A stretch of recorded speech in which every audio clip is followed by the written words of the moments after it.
Welcome, one and all, to the first episode of Pacific414 Pop Talk. I'm your host, as always, Mike. Sorry about that. Got a little frustrated when a few things that I had prepped up didn't quite work out as planned, but welcome to the first episode of Pacific414 Pop Talk, a show where I talk about all things pop culture, TVs, movies, games, the latest movies, the latest trailers that have been released, my thoughts on those latest movies, trailers, and the news that's been announced, and, just about having an all-around good time. An all-around good time, just having fun, discussing things that we love, and all around. And I might have to adjust my audio here in just a little bit. Might be a little too loud for some. But hope you're all doing well this evening. Thank you all who have come to this channel before and have watched various content on this channel like the Box Score, the Box Score Mountain Visit, Pacific414 episode review, Pacific414 movie review, and a few of the other videos that I put up here, like my time at Walt Disney World last year and my Star Trek The Experience videos that I have up, and of course the WWE videos I have up.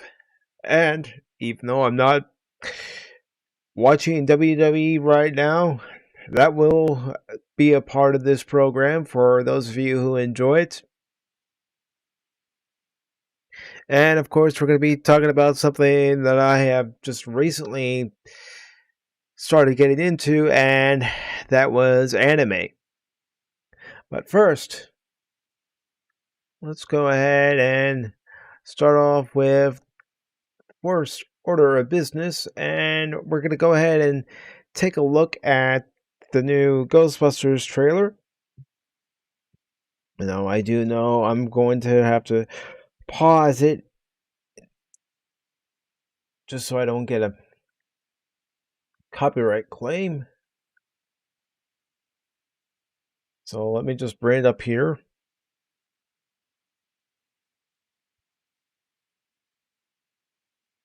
Okay. One moment.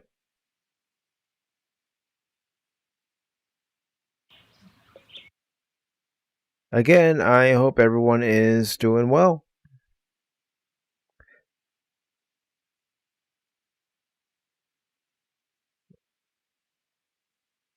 Almost have everything ready here.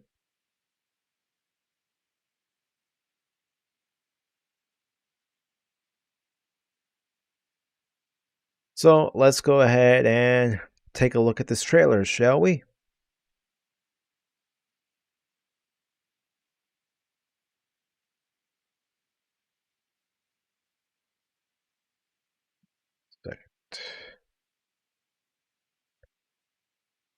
All right, ladies and gentlemen, here we go. The Ghostbusters Afterlife trailer.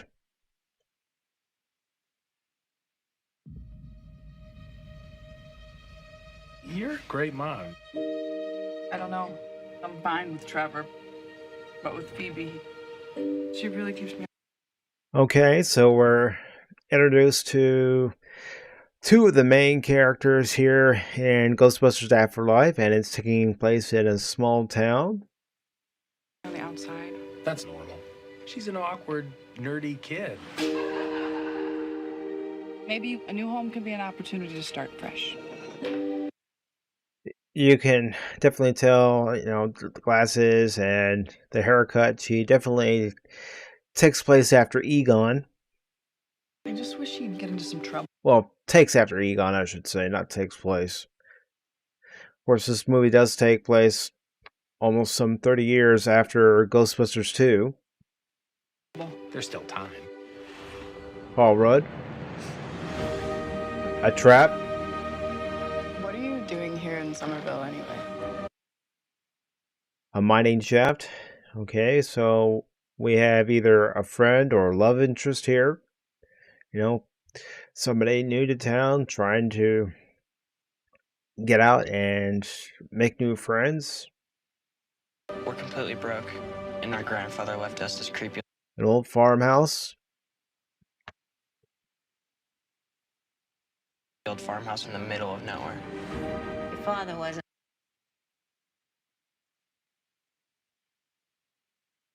A nod to the first Ghostbusters with the picture here. You see Harold Ramis, Dan Aykroyd, Bill Murray, and Ernie Hudson as Egon, Ray, Peter, and Winston. Right in front of the firehouse. Much of a homemaker. He could Annie Potts. hardly keep the power on. You're saying he left us nothing? Well, I wouldn't say nothing. What do we have here? We're inside a barn, and there's something covered in the barn. Lifting up the cover, we see the Ghostbusters logo. You went with the station wagon? It's the only one that had an engine. Okay, so Egon's grandson is able to fix car engines. Obviously, I spent a lot of time working on various vehicles and their engines. We see a piece of Ecto-1 falling off on its headlights. And a few other pieces. Wait, let's go back to that shot.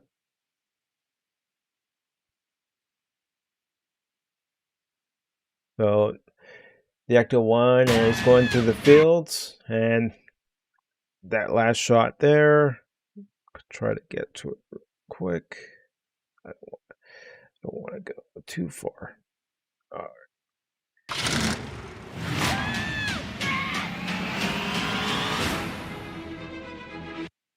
And of course, for anyone who doesn't know, this comes from director Jason Reitman, the son of Ivan Reitman, who directed the first two Ghostbusters movies. I believe Ivan Reitman is an executive producer in this film. Or on this film. What is happening here? Somehow, Something strange. a town with no fault lines is shaking on a daily basis. Looking into a mine shaft. It looks dark and spooky.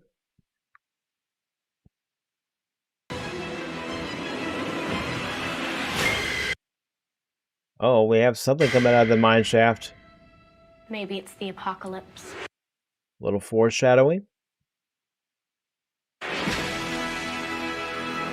Egon came out here for a reason. Are you troubled by strange noises? Alright. That's pretty cool there. Because what would a kid of today be doing? They'd be going onto YouTube. What would anybody be doing if they're unfamiliar with a certain event that occurred before they were born and the video is available online? Well, they'd go to YouTube. This is in the middle of the night. You PKE meter.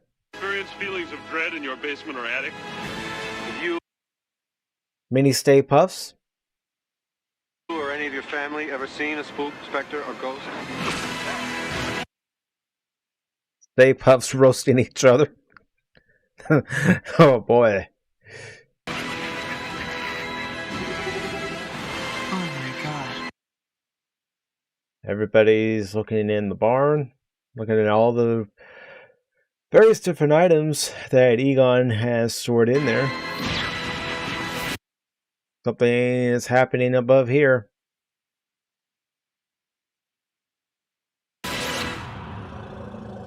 You guys hear that? Something's coming. Well, explosions.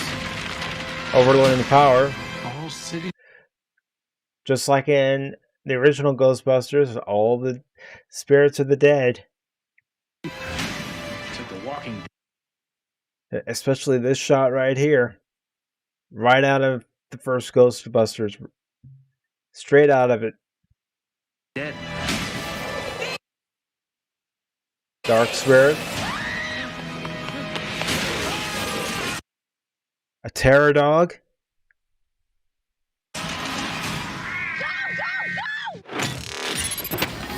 Alright. We see one of our first new ghosts. Of course, we see that the stream's wrapped around it. A remote trap. Something either Ray or Egon would have come up with. Look at that 60-year-old cargo. Ghostbusters.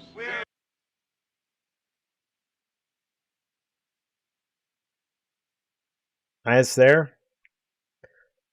Of course, for anyone that doesn't know, that is a scene in the original Ghostbusters movie, if you've never seen it before.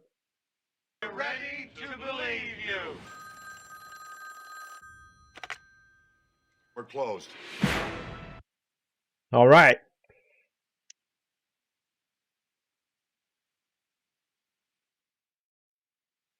So that was the trailer for Ghostbusters Afterlife. I don't know about you, but it's getting me pumped up, but I'm also cautiously optimistic, especially with what we've been getting recently, and I'll go into that here in a little bit, but you know, knowing that this film is directed by Jason Reitman, who grew up during the same time most of us, at least I can speak for myself, grew up watching the original Ghostbusters movies, and that Ivan Reitman is also a part of it, you can only cross your fingers thinking that, you know, this film has a lot of potential. But I'm cautiously optimistic because recently we got something, and I have covered it here on the channel, and 2 different videos for Pacific414 episode review. and that would be Masters of the Universe. And of course, during Kevin Smith's town hall, he didn't do himself any favors by basically telling old fans to go F themselves.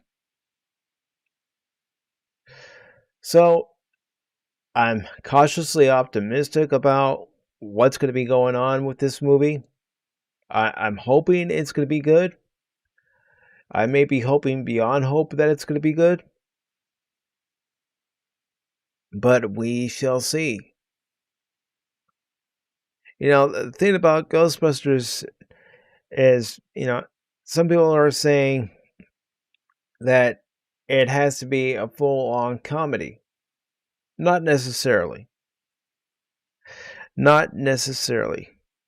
And the reason why I say that is because the original Ghostbusters wasn't a full-on comedy.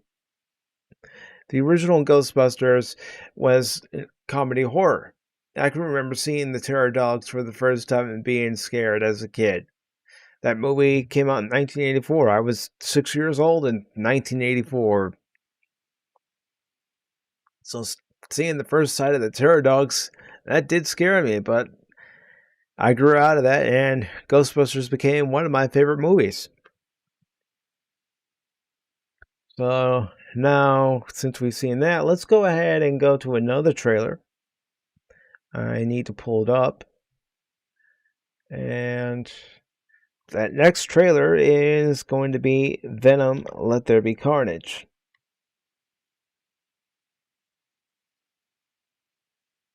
So let me pull that up here in a moment. Okay, almost have it ready. Batman's gone. Yeah, of course Batman's gone. Here.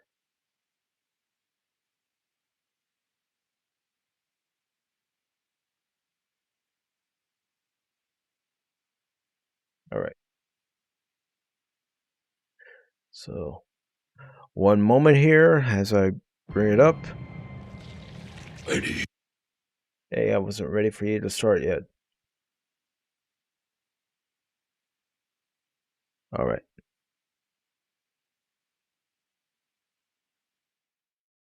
So this is another film being released by Sony. And here we go.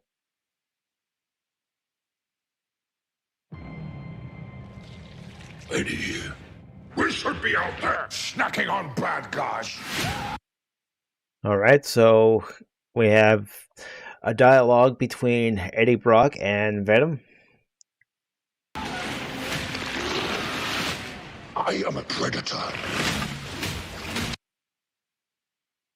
Venom's hungry, he's wild, he's out of control. I need to be free. You have got to get control of your aggression. So it's getting even harder for Eddie Brock to keep control of Venom. At least that's what I'm getting from this trailer. We will get hauled off into Area 51. Right, so we're at an asylum. You live in my body. You live by my rules. Venom doesn't appreciate Eddie trying to take authority. Sorry, I don't know what came over me. Please let me fix it so I can push it again. So, more banter between Eddie Brock and Venom, just like we got in the first one. You are a loser. And again, like I said, this movie is being released by Sony.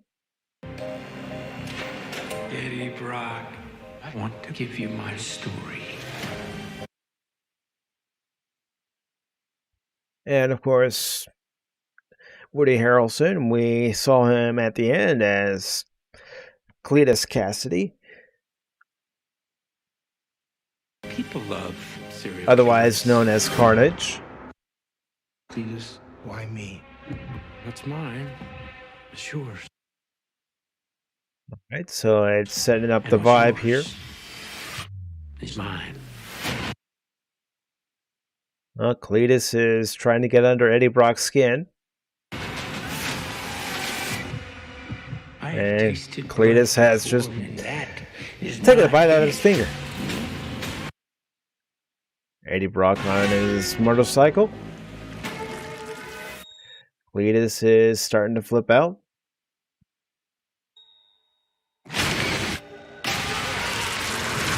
Why is he flipping out? I think we're about to see it here. This carnage. And there is Carnage.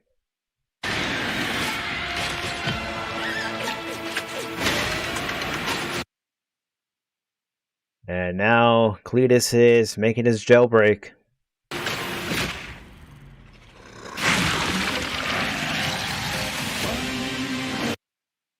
Okay, so this movie is coming out in the fall. Could be September, October, early November.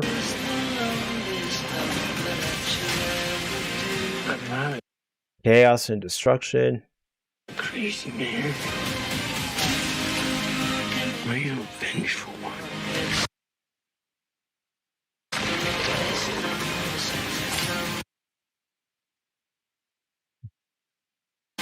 Carnage getting ready to destroy. Venom wants no part of that. Where you going? That is a red one. You need to come out right now. Definitely doesn't want a part of Carnage. I will let you eat everybody. Promise. I promise. Oh, yeah.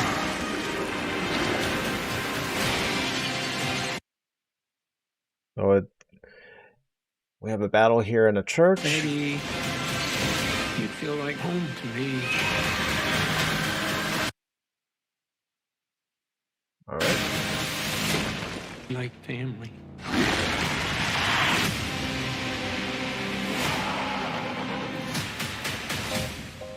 Oh. And of course, we see Eddie Brock's ex-girlfriend. She now has a ring on her finger from her current now fiance. Just say I'm happy for you. That was going to be us. Yeah, I'm happy for you. No. Obviously, he's not that happy for him. So that was the Venom Let There Be Carnage trailer. It's actually the second time I've watched it. And I did go see the first Venom when that came out. Now, I believe it was 3 years ago. So, I went in, wasn't really expecting much, and actually came out enjoying that movie. Enjoyed it, for what it was. Just a fun, entertaining movie. I wasn't expecting anything on the likes of Shakespeare or Lawrence of Arabia. I just, went into that movie at the time looking to be entertained, and I felt I was entertained. So yeah, looking forward to actually seeing the movie. Maybe it'll be good. Maybe it'll be a comic book based movie that I could still be excited about. Considering lately, when it comes to comic book movies, I know that I'm finding myself just getting worn out. I am just going to check something real quick. I will be right back on the screen here momentarily.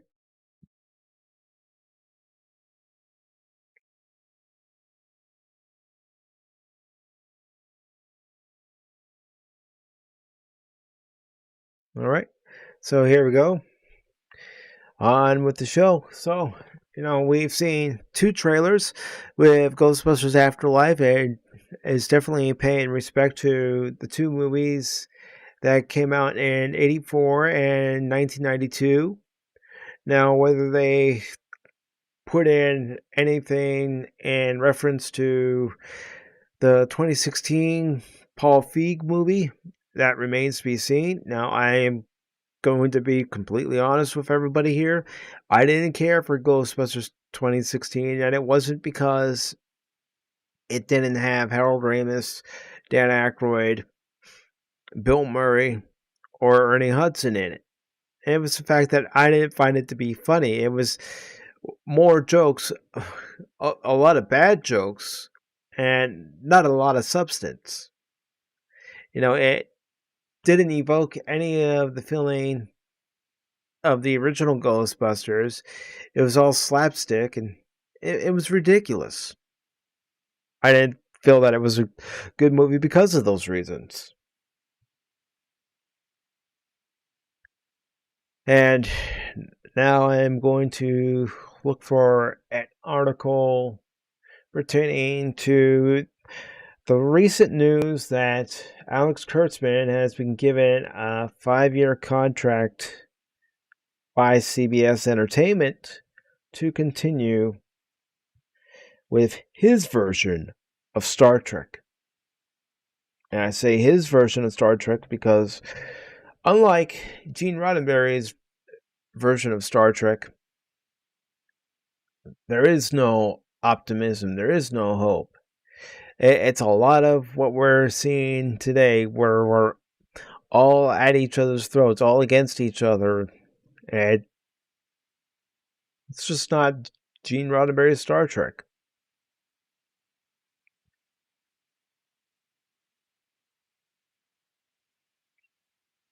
To find the article.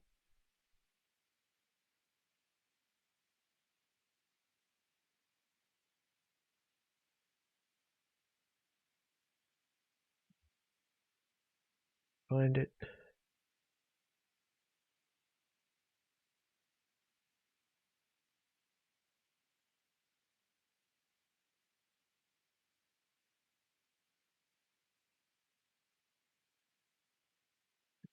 Do it this way.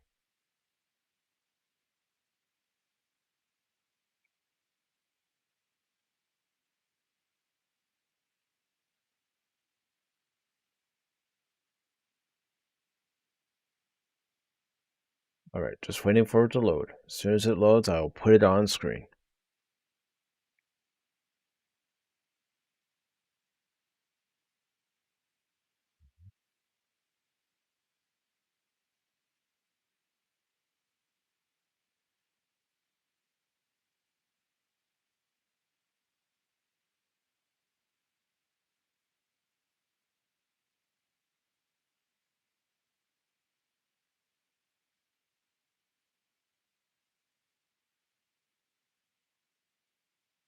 One moment here, folks.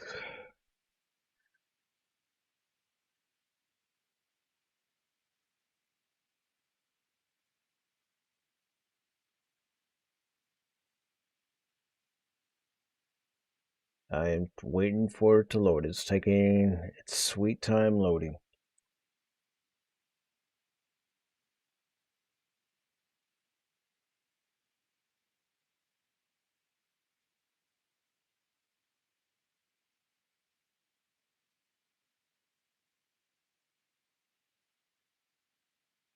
I am still waiting. Gonna refresh it here in just a moment.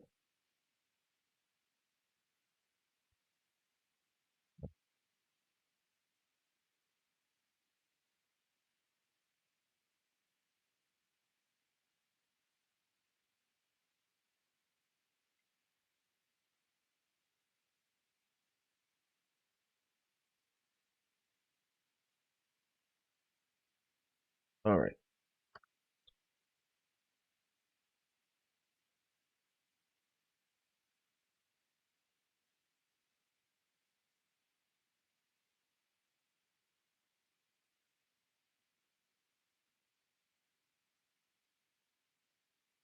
Another trailer I am going to look at tonight is the new Dune trailer that came out last week.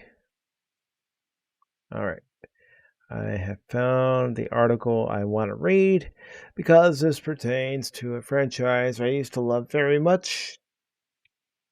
Started with the original series when I was 7, 8 years old, and then it went on to Next Generation, Deep Space Nine, Voyager, and Enterprise. So, here we go.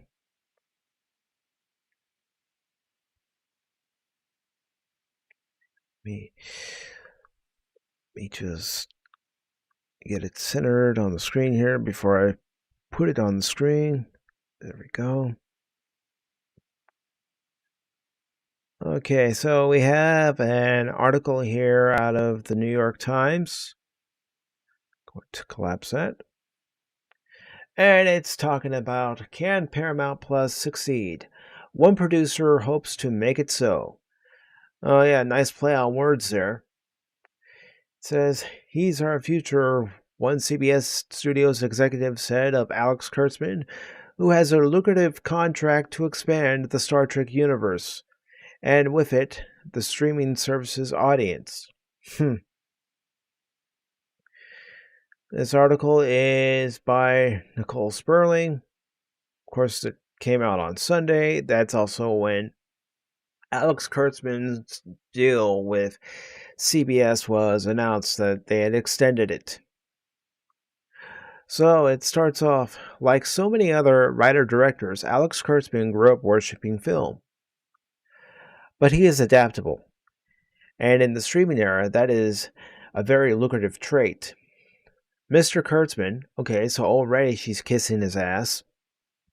Mr. Kurtzman, the one-time writer of the Transformers movies, which the only real reason I went to see those movies was to hear Peter Cullen as Optimus Prime once again. And the director of the 2017 film The Mummy, which looked like a flop when I first saw the trailer, and it was indeed a flop, recently renegotiated his deal at CBS Studios into one of the richest there.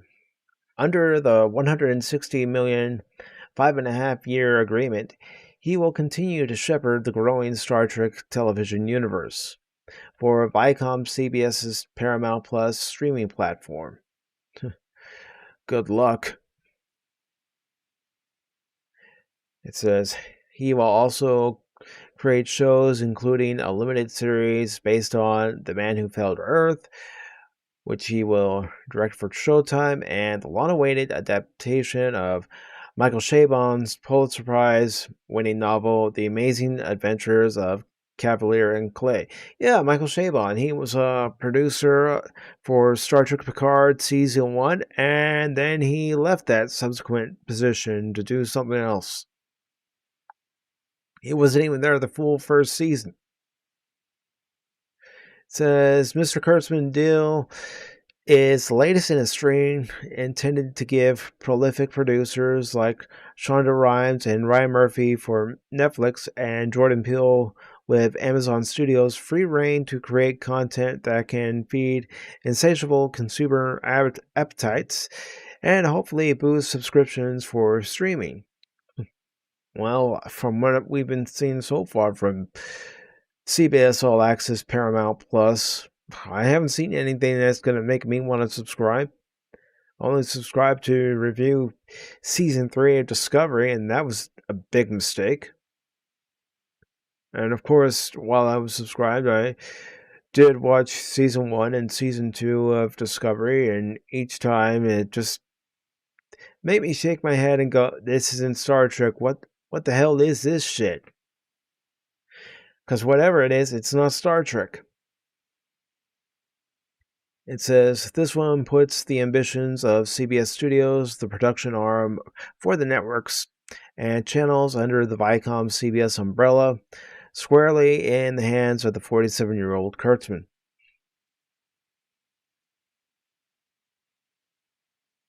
From the first meeting I had with Alex, it was so obvious to me that he's our future. George Cheeks, the president and chief executive of CBS, said in an interview.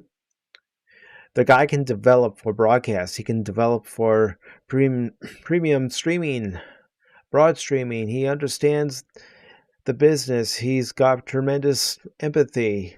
He's creatively nimble. Creatively inept. All he does is take properties that have already been created by other people and destroy them. The destroyer of franchises, Alex Kurtzman. When you make these investments, Mr. Cheeks continued, You need to know that this talent can actually deliver multiple projects at the same time across multiple platforms. Huh. Okay. Wow. Building it up. Oh, I hope you're just building up before the ultimate teardown, but I know that's not the case. It says the road ahead won't be easy for Viacom CBS. Its fledgling Paramount Plus was a late entry into streaming and is essentially it is a rebrand of CBS All Access. New name, same crap. The company promotes the services, news, live sports, including the National Football League games. You could have just said the NFL. Everybody knows what the NFL is. If they read the New York Times, they definitely know what the NFL is. It's like if I say MLB, everybody knows that it's Major League Baseball. Okay, it says the company promotes the services, news, live sports, including National Football League games, along with a mountain of movies. Couldn't you just say a large vault of movies? I don't know, that's the writer in me coming along. It mentions A Quiet Place 2 debuted on it July 13th, but Paramount Plus, in combination with a smaller Showtime streaming offering, had just 36 million subscribers as of May. Yeah, that's because the content on there is not very good. So why are people going to subscribe to another streaming service when the content on there doesn't warrant another subscription? If you want to watch, Star Trek before J.J. Abrams and Alex Kurtzman, well, a lot of people, including myself, either have the DVDs of the various series or the Blu-rays, or they're still available on Netflix, so that's another option too. It says, while it hopes to reach 65 million to 75 million global subscribers by 2024, that's still a far cry from Netflix's worldwide total of 210 million. Yeah, we know they have 210 million because Kevin Smith mentioned that during his town hall and pretty much said that Netflix and Mattel don't give a fuck what the fans think about Masters of the Universe Revelation. I'm paraphrasing there. And the nearly 104 million Disney Plus subscribers, not including the ones that dumped it after Disney Lucasfilm fired Gina Carano, but that's a whole nother story. Even NBC Universal announced on Thursday that it had 54 million signups for its Peacock streaming service, thanks to an Olympic push. Well, good for those who like the Olympics. I could never really get into the Summer or the Winter Olympic Games. Alright. And with consolidation mania consuming Hollywood, many analysts are not confident that Viacom CBS will be able to continue to compete with the larger companies on its own. Second. It goes on to say, I think it's hard to imagine any of these companies going it alone. I think they are too small, said Richard Greenfield, an analyst for Lightshed Partners. The challenge, whether it's Peacock, Paramount Plus, Disney Plus, too many pluses, or Hulu, is that all these companies are still conflicted over what do they put on their linear TV, what do they put in a movie theater, and what do they put on streaming? Well, why don't you just put it all on streaming, get rid of the networks, and that'll make everybody's choice a lot easier. Either they stick with their cable or satellite provider, or they get rid of it altogether. And then there's nobody watching regular TV. It says Netflix, Amazon, and Apple do not have the debate every day. Of course they don't, because they have a larger base of subscribers. It says all their assets are going into one thing. Here they have to balance and that makes all their streaming services suboptimal. Those corporate considerations don't seem to bother Mr. Kurtzman. Of course they don't bother Alex Kurtzman. He's not bothered by anything. A show's failing? Well, let's keep failing upwards. You know, he has a show like Clarice canceled. Well, they're just going to give him a new deal, and they're going to end up giving him more power to run more shows, like this article's saying. Idiots. Okay. And it says, rather than bemoaning the diminished state of movies or anguishing over the lack of viable buyers as the market shrinks, he said he was finding the current climate to be creatively invigorating and remarkably fluid. He says, I do believe that the line between movies and television is gone now, and that to me is a tremendous opportunity. I don't know, I can still tell the difference between something that's produced for television as opposed to something that's produced for movies, and I'm one of those people who, if I get a chance to go to a movie theater to see a movie that I really want to see, I'd rather go to the movie theater and get that movie theater experience. Okay. Well, he goes on to say, for him, that's a tremendous opportunity. He said, for me and for showrunners like me, we can tell stories in a new way. What's wrong with the old way? There's nothing wrong with the old way. The old way has been working for over 100 years in Hollywood, even more so. You know, as the saying goes, if it's not broken, why fix it? He says, we are not limited by the narrow definition of how you tell a story. Well, if he considers telling stories like he tells, you know, being a broader vision, I hate to tell you, Alex, but there's nothing worse than having an episode of Star Trek where a character says, sonar in space. First of all, sonar needs the ground to bounce off of, along with a few other things to make it work. There's nothing for sonar to bounce off of in space. Oh, and sending an AI that's gathering intelligence into the future? Oh yeah, that's going to help things. Or having a character go around on his apology tour? Yeah, that really works. Or, better yet, having the show focus on one central character and the supporting characters, you don't even know their names, you don't even care after a while, because it's all about the bestest ever. He says, something must be told in 10 hours or something must be told in 2 hours. Or you could do it like they used to do it. I know Hollywood doesn't do it anymore, but, you know, have a 24 or 26 season episode list and have one continuous story arc. Deep Space Nine did it very well.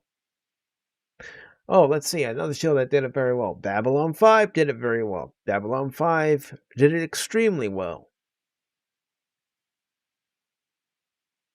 Alright, it says, Mr. Kurtzman began working with CBS in 2009 when he developed the reboot of Hawaii Five-0 with his former writing partner, Robert Orci, who you don't hear about anymore, considering Robert Orci and Alex Kurtzman wrote The Island.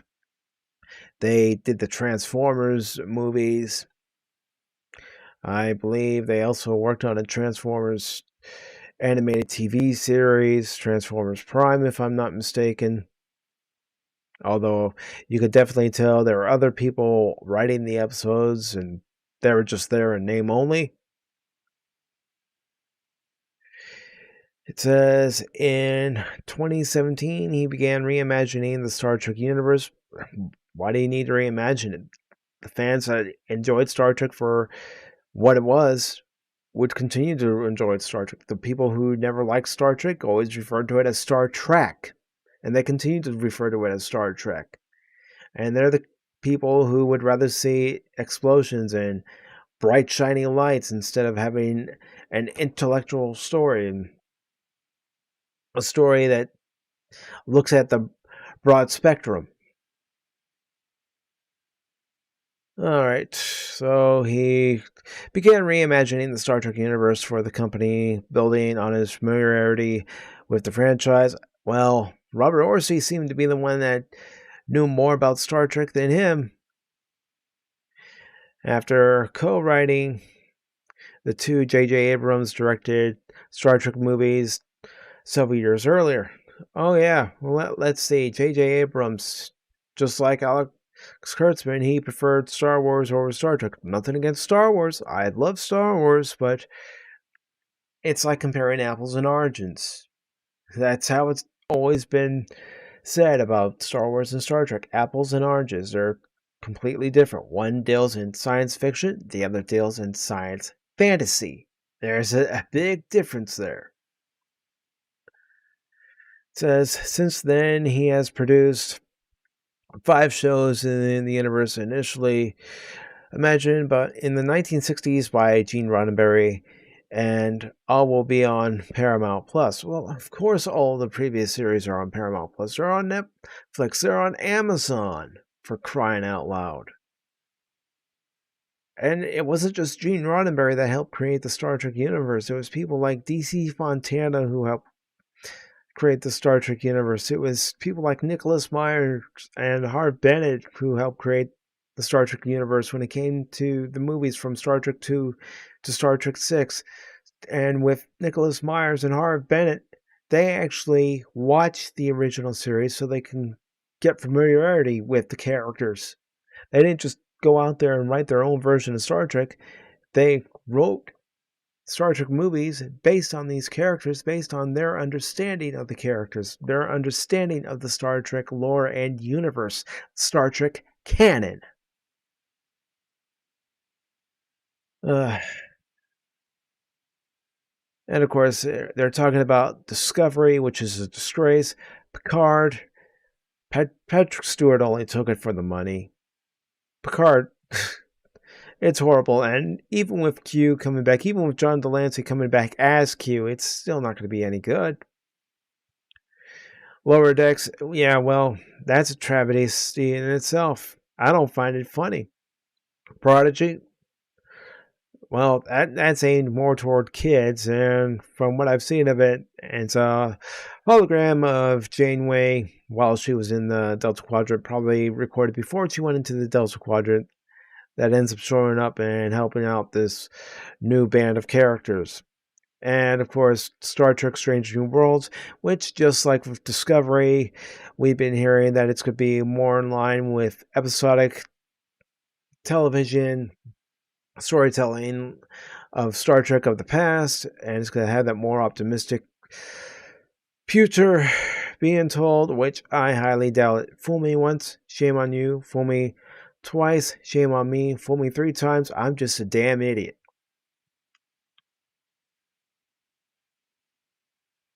Okay.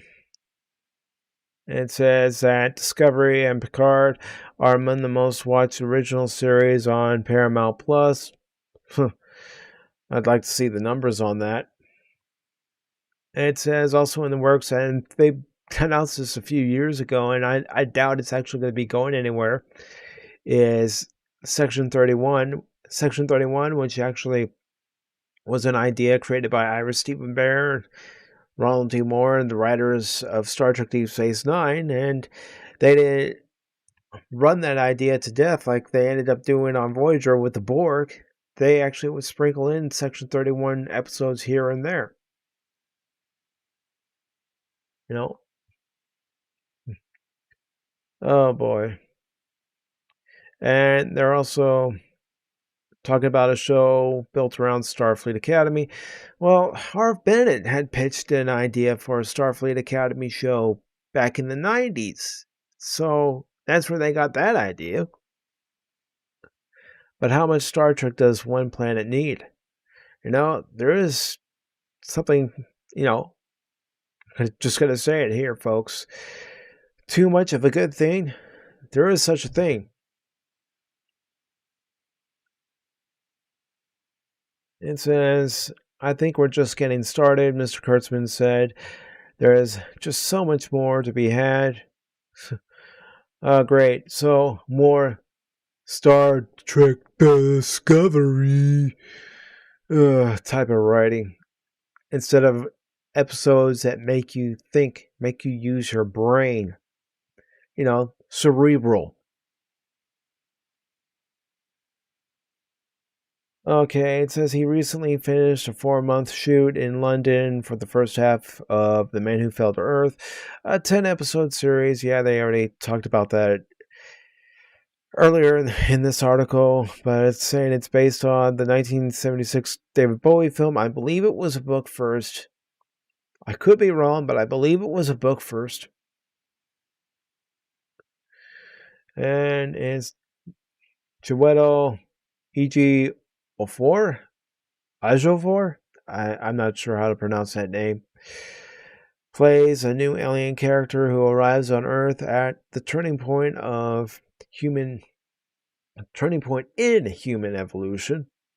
You mean we actually evolve instead of falling several steps back? Says Mr. Kurtzman said he loved the experience of working on the series, buoyed by the fact that the pandemic allowed him and his writing partner, Jenny Lumet, the opportunity to complete all the episodes before production began. I would absolutely not be doing anything differently if we were making this a film. I'm working with movie stars in 3 different countries, shooting sequences that are certainly not typical television sequences, all of which I can only do because of my experience working in films. Okay, so he's trying to make a good sales pitch, but he's just going to be serving up the same old plate of crap. It says Miss Lumet met Mr. Kurtzman. Yeah, I love, how this writer's basically kissing up to them. Some might say she's giving them respect. No, she's kissing up to them. Definitely a brown noser. He requested getting together after seeing the film Rachel Getting Married, which she wrote. Miss Lumet said she was surprised that this sci-fi robot guy in khakis was interested in meeting her at all. Okay, you already lost me there. Not all of us sci-fi robot-loving guys, are just focused on sci-fi, and we like other things. Me, I like watching documentaries on World War II and documentaries that go into how things were constructed, how things are built. Even behind the scenes documentaries on how movies and TV shows were filmed at the time. It says all he wanted to do was talk about tiny moments, tiny real moments in movies and tiny moments in television shows, and he was so gentle and willing to listen. Oh yeah, right. Usually the robot guys aren't willing to listen to anything. Have you actually met an actual robot guy? Probably not. And that's all he wanted to do. It was really cool. The two have worked on everything from Star Trek Discovery. Okay, so that's all we need to know. They worked on Star Trek Discovery together. It's everything we want to know. Each and every episode of Star Trek Discovery, let's have some crying time. And Star Trek Strange New Worlds, to the short-lived Clarice, and The Man Who Fell to Earth. So, Clarice, which was a flop, Discovery, which is failing, Picard, which is failing, Strange New Worlds, it'll probably be a failure. And I say that too because what Star Trek merchandise do you actually see out there in the stores? Can anybody answer that question? I can answer that question. I can walk into any store right now and not find a single bit of Star Trek merchandise. It's not like how it was before during the golden age of Star Trek back in the late 80s, early 90s, and going into the 2000s, where you could walk into a store like Target, when Kmart's were around, you can walk into a Walmart, you can go into a mall, a bookstore, and you can always find Star Trek products. It's like comic books now. comic book shops are going out of business left and right. I've had 2 in my own area go out of business within the last 2 years. And when you do go into, stores like Barnes & Noble or any bookstore or comic stores that are around, it's manga that's outselling everything because nobody wants to read the crap that's being pitched to them now. It says, those around Mr. Kurtzman credit his early experience in television, Alias. Okay, I believe that was a J.J. Abrams show, Fringe, Sleepy Hollow. They're forgetting to mention Xena. Any story that he wrote with Xena was dumb as shit. For giving him the ability to manage multiple projects at one time without appearing to be overwhelmed. Yeah, because he makes it simple for himself. He doesn't overload himself with actually making sure that the story is any good. He just signs off on it and says, okay, we can keep going. He has an almost supernatural ability to keep separate train tracks in his head. This show, and this show, and he can jump from one to the other, Miss Lumet said. Okay, yeah. I don't believe that. I don't believe that one bit. It says he is one of the few people who can keep all trains running. You sure? You sure there aren't a few that have derailed and he's tried to put it back on the track and they derailed again, causing massive chaos and destruction? It says his work as a film screenwriter began on Michael Bay's 2005 film The Island. Yeah, I remember liking that movie at first, but then watching it again, I just didn't find it enjoyable. And it says that he worked on The Island with Robert Orsi, and they recall Hollywood's secret weapons for their ability to crack scripts on lucrative existing properties that others couldn't, like Transformers. That led him to consider Star Trek. Well, the previous Star Trek movies, I'm talking about the ones with Shatner and co., those movies were good. And when you compare the Wrath of Khan to Into Darkness, really there is no comparison because the Wrath of Khan is hands down 50 times, 100 times, 1,000 times, 1,000,000 times better than Into Darkness. All those movies, even the odd movies, are better than the 3 J.J. Abrams directed, produced, Alex Kurtzman executive produced, written, Robert Orsi Star Trek movies put together. Even the Next Generation films are better, even if you only consider that First Contact was probably the best of all 4 movies. It's a strategy that CBS Studios thoroughly endorses.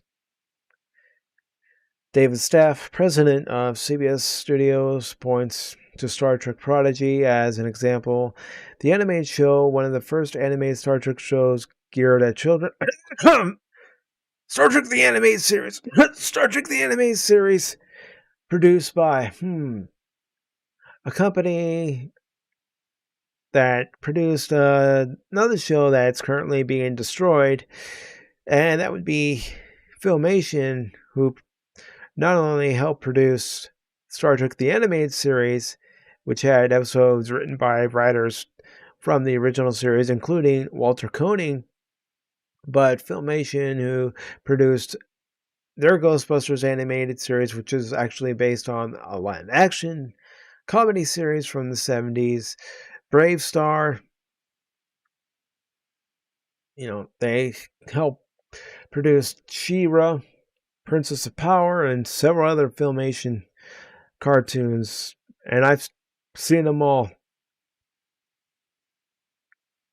But anyways, the animated show, one of the first animated Star Trek shows geared at children. Again, Star Trek the Animated Series was geared at children, and they didn't dumb it down. Because kids are smart. Kids are a lot smarter than you give them credit for. They don't need some cartoony, dumbed-down version of Star Trek to be entertained. I was 7 years old when I watched the original series. I wasn't bored, I was entertained.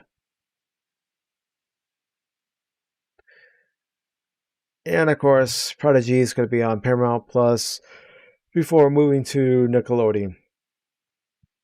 It says it obviously builds fans at a much younger generation, which helps with consumer products, Mr. Staff said.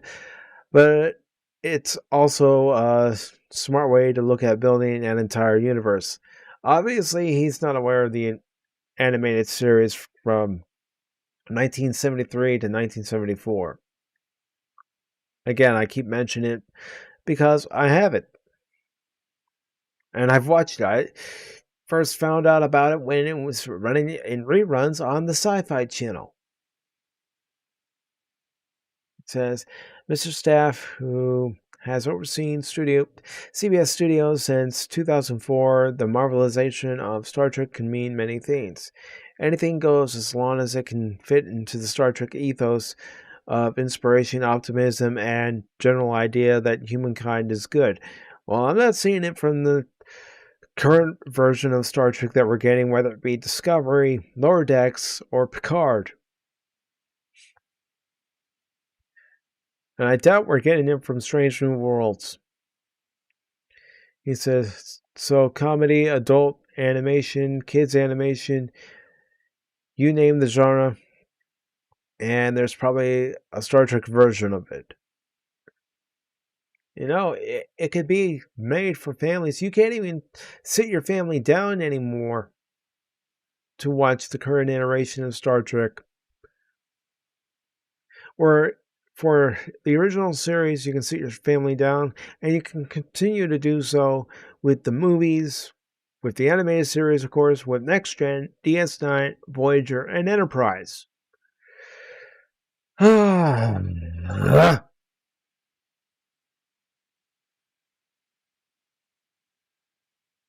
Okay, it says that's good news to Kurtzman, who wants to get much weirder with the franchise. You know, Star Trek doesn't need to get much weirder. A lot of the stories that they developed, especially in Next Generation and Deep Space Nine, were somewhat based on science fact. I mean, they even had a consultant, Andre Bramus, I believe his name is, and he's currently an executive producer on The Orville. The Orville, the spiritual successor to Gene Roddenberry's Star Trek, created by Seth MacFarlane, who pitched an idea for a Star Trek series, was rejected by Les Moonves. Well, Les Moonves is gone now. And Seth MacFarlane went on to create his own Star Trek in the name of The Orville, which is going to have its third season premiere hopefully at the end of the year. We played it long enough thanks to the pandemic. But hopefully we'll see season 3 of The Orville and get to see the adventures of Captain Ed Mercer and his crew once again.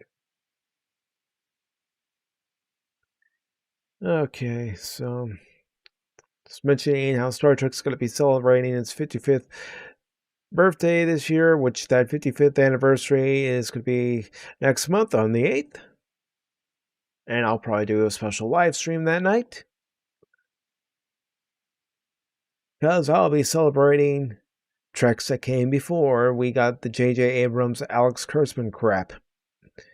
Says he points to a pitch from Graham Ragnar, Portlandia, Silicon Valley, centered on the character Worf that he calls incredibly funny, poignant, and touching. I don't want a Worf series where it's funny. Worf is a serious character. He takes everything seriously. I even take things seriously when it's appropriate. And yes, I have a sense of humor, but a funny Worf series? Nah. You know, I could see a series where it's after Worf served his time on the Enterprise, is back on the Klingon homeworld, helping Martok and the Klingon High Council negotiate the new frontier, which is the future of the Klingon Empire. Maybe getting, little nods here and there. A picture of Terry Farrell as Dax. And I'm talking about Jadzia, not Ezri Dax. Although it would be nice to see Nicole DeBoer show up as Ezri Dax. But I don't want to see a series based on Wart, or even what I've seen recently, a Captain Proton series with the current regime in charge. Because it's going to be a complete and total crap. Okay, it says, if it were up to me, I would be pushing boundaries much further than I think most people would want. I think we might get there. Marvel has actually proven that you can. But you have to build a certain foundation in order to get there, and we're still building our foundation. Yeah, you're still building your foundation, but you destroyed the foundation that came before you. The foundation that was started by Gene Roddenberry, added on by people like Gene L. Cool, DC Fontana, Dorothy Fontana, if you would prefer. DC Fontana, who actually wrote an episode of He-Man and the Masters of the Universe, along with J. Michael Straczynski, the creator of Babylon 5, working on that show as well. And of course, you have people like Michael Piller, Jerry Taylor, Ronald D. Moore, Rick Berman, who help add on to that foundation that Gene Roddenberry and company started. And they had a nice foundation, and then J.J. Abrams, Alex Kurtzman come in, and they destroy it. So, as far as I'm concerned, Star Trek is officially dead as it is right now. In this incarnation, it is officially dead. It needs to be left alone and buried. Yes, I'm still going to celebrate 55 years of Star Trek, but I'm mainly going to be talking about the original series, Next Generation, Deep Space Nine, Voyager, Enterprise, my favorite episodes from those particular series. But as Star Trek stands now, it is completely, totally dead. Completely and totally dead. And the one bright light we can look forward to is the third season of the Orville. I'm looking forward to finding out what repercussions Isaac has to go through after what happened in Identity Part 1 and Identity Part 2. I want to see if there's any repercussions from altering time, Kelly's younger self altering time, and then the timeline supposedly being fixed, but are there any repercussions from that? I want to see good storytelling, and right now the only show that's given it to me, and the sense that it's a spiritual successor to Star Trek, is the Orville. Seth MacFarlane knows what he's doing. He is definitely a fan of Star Trek. If you don't believe me, there is a video on YouTube of him doing his own Star Trek short. But Star Trek as it stands at this particular point in time is dead. And of course, that leads me to look for other things. And one of the things I have actually found interesting, because I'll admit, I have never really been a fan of anime, but I was recently told by a friend to give it a chance. He recommended a couple shows for me to watch. So I thought, you know what? Okay. I will give it a chance. I will give it an honest chance. And whether I end up liking it or not, we'll see. But one of the shows I've been watching is The Seven Deadly Sins. And I like it, one, because it's not a short season, and it's 24 episodes long. And another reason I like it is because you get the backstory of each and every character. And those characters go through an arc, the hero's journey. And one character discovers at the end of season 1 that she has the power to heal people, a power she didn't even know that she had. And you had just fun, entertaining characters. There's good, entertaining battles in this one. Yeah, it's silly. Some parts are really stupid. I'll admit that. Some parts of it are really stupid. And I'm speaking from someone who's coming from outside the anime world. But, you just take it and you run with it. You take it as it is sometimes, or in my case, it's like, okay, this is how this world works. They've created this world. They built their own foundation for this world, and they're building upon it, and this is how this world works. They're not taking a previously established intellectual property and looking at the foundation and looking at what's been built on that foundation and completely tearing it down just because it doesn't appeal to their needs. No, they're making it their own.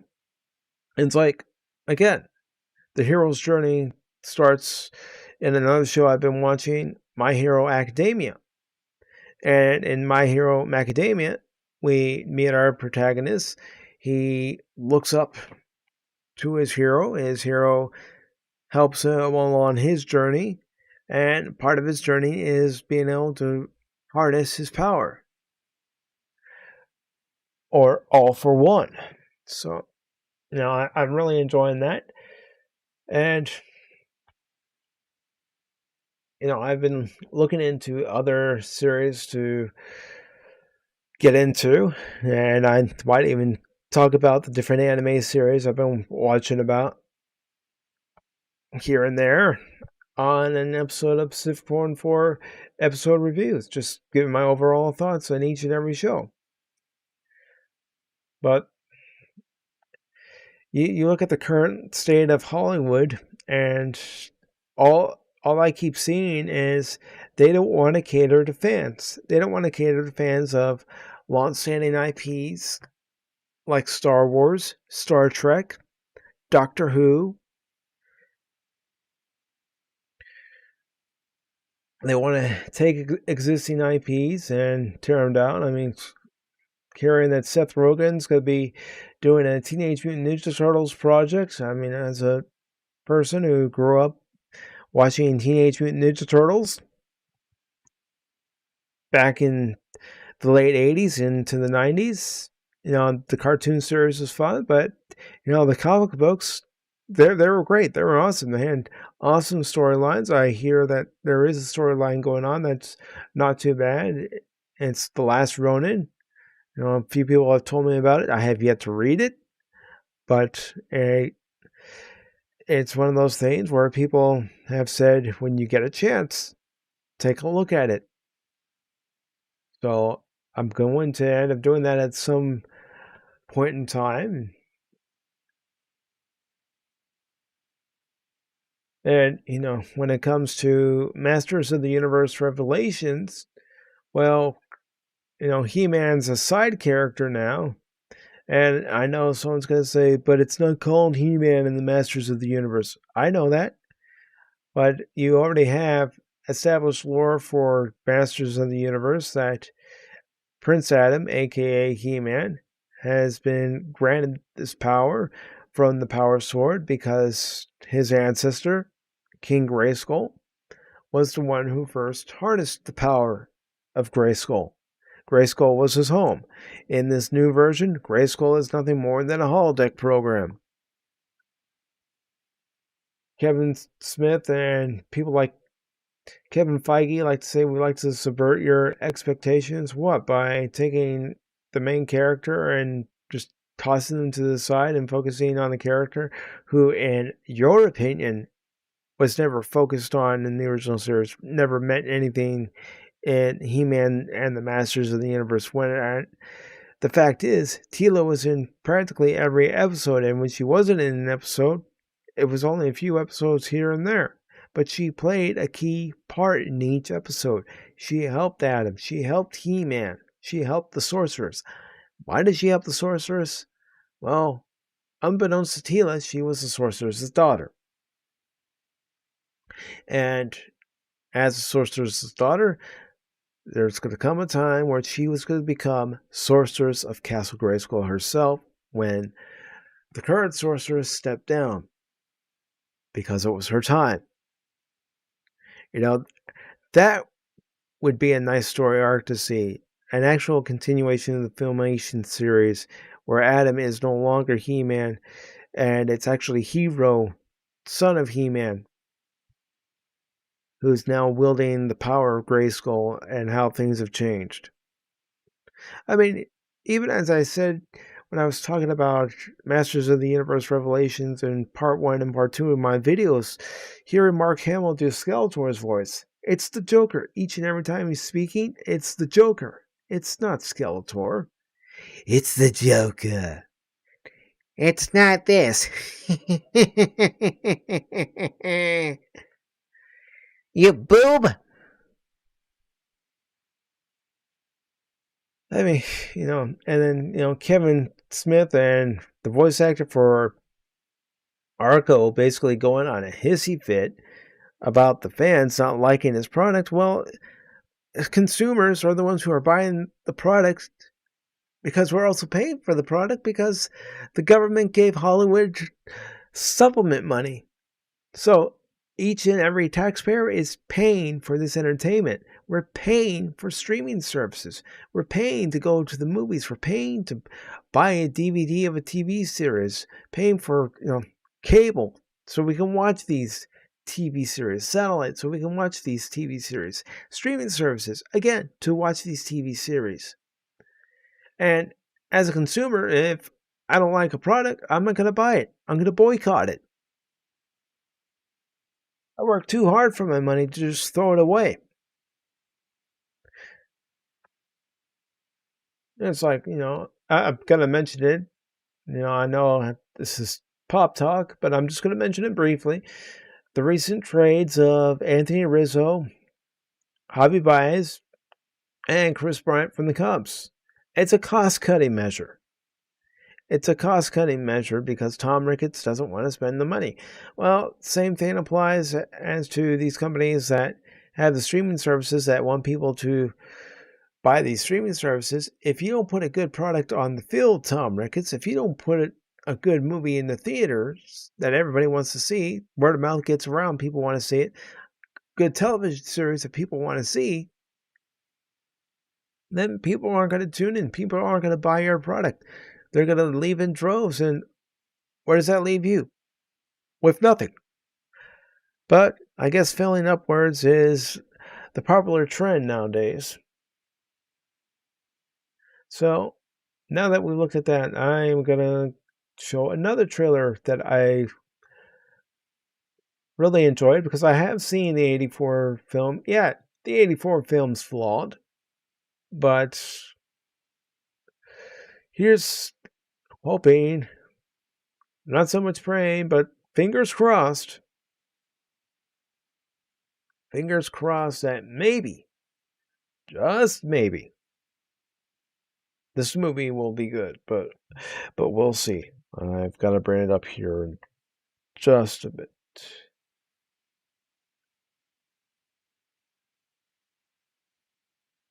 Okay.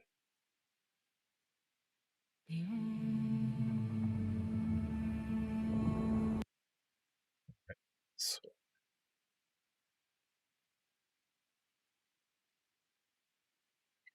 let me just bring it up here.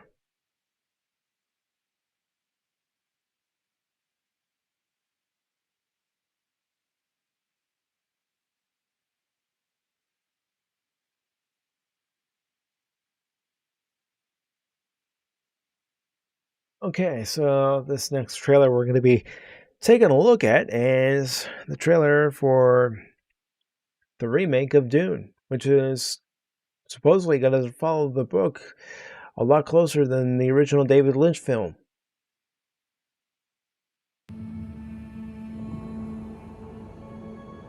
So, as Dune would apply, it's on a planet with sand dunes and it's barren. Planet Arrakis is so beautiful when the sun is low. Zendaya. Of course, if you don't know who Zendaya is, she plays MJ in the Tom Holland Spider-Man movies. Rolling over the sands, you can see spice in the air.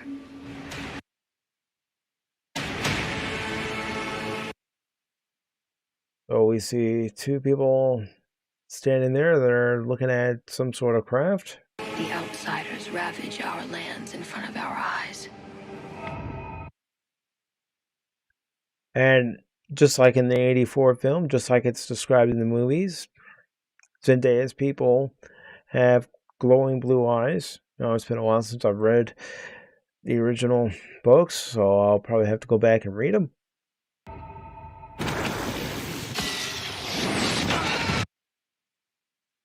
We see an attack. Their cruelty to my people is all I've known. What's to become of our world?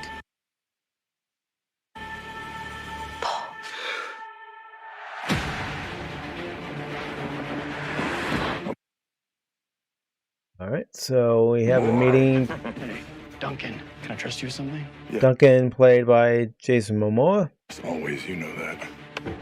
I've been having dreams about a girl on Arrakis. I don't know what it means. Dreams make More good shots of stories, Zendaya. but everything important happens when we're awake. Hey, you. Put on some muscle? I did? No. We are House Atreides. There is no call we do not answer. There is no faith that we betray. So, the character that's being portrayed here was actually a character portrayed by Patrick Stewart in the 84 film. That we betray. Smile, Gurney. I am smart.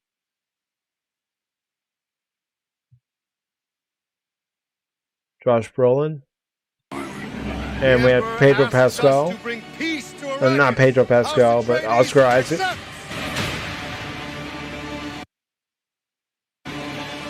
I know you. There's something awakening in my mind. You need to face your fears. Come with me. You need to be ready. Okay. Never met Harkonnens before. They're not human, they're brutal. The Duke's son. He sees too much. This is why Dune. Kill them all.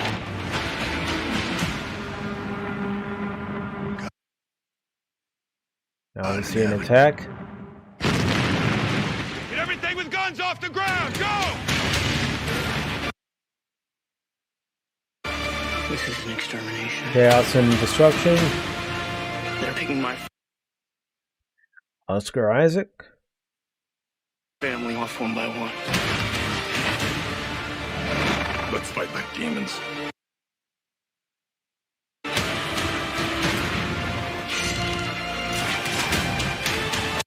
Battle has commenced.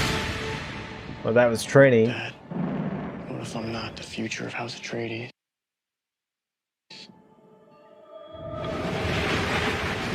A great man doesn't seek to lead. He's called to it. But if your answer is no, you'll still be the only thing I ever needed you to be. My son. If anything happens, will you protect Paul? With my life. All right. So we see Oscar Isaac, Captain. Together, can we stand a chance?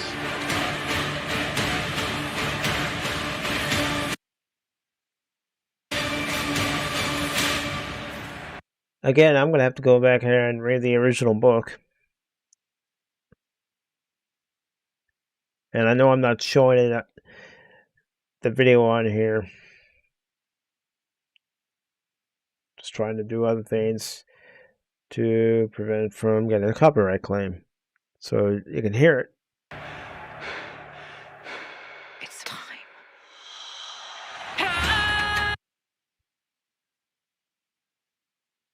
So I will show this. So we've got Dune coming out this October. It looks pretty good. I mean, again, it's one of those things where I don't want to get too excited yet. Too excited for something that could either be good or it can be a great disappointment.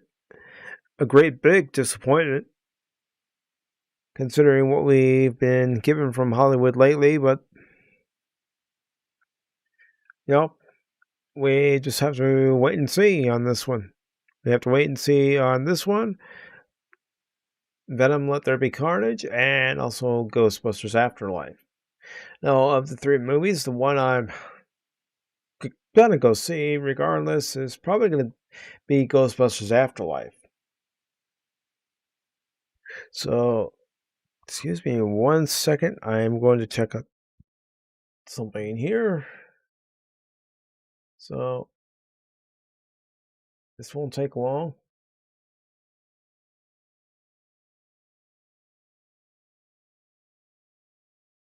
So yeah, that's that for those movie trailers.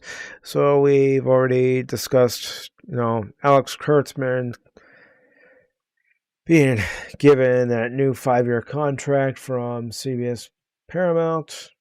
And I am just going to check on one thing here.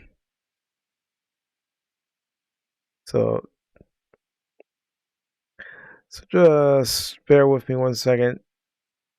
I don't want you to have to hear me speak again after I've already spoken.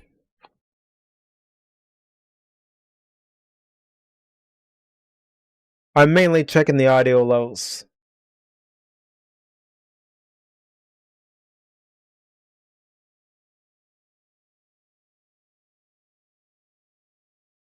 Alright, so everything seems to be going good as far as the audio is concerned. I am going to check on one more thing.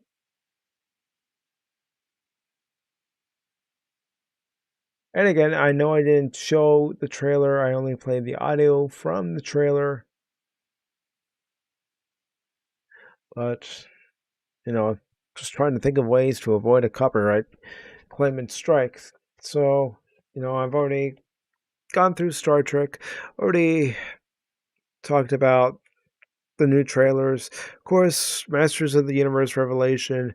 What's funny about that is they came out saying that they wanted a more realistic body for Tila, when the thing is, they used rotoscoping back in the day when they did the Filmation series. The same process that Walt Disney did during his animated movies of Snow White, Cinderella, Sleeping Beauty, Alice in Wonderland. It was used in The Little Mermaid. It was used in pretty much most of its major films and the films that came out after Walt Disney's death. And they continued to use that method. You look at the picture, and I'll see if I can bring it up. I'm going to find it. So, give me a second to find it. But you look at the picture of the different people that were used to be, the models, actors, for, He-Man and the Masters of the Universe. And you can see where the inspiration came from.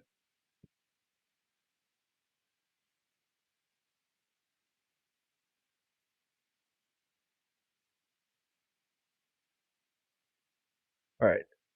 Got it here.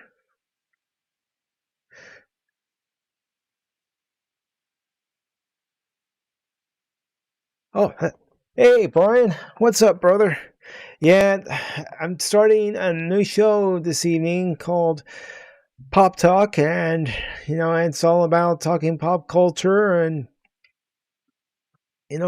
things that we like, whether it be Star Wars, Star Trek, Doctor Who, you name it.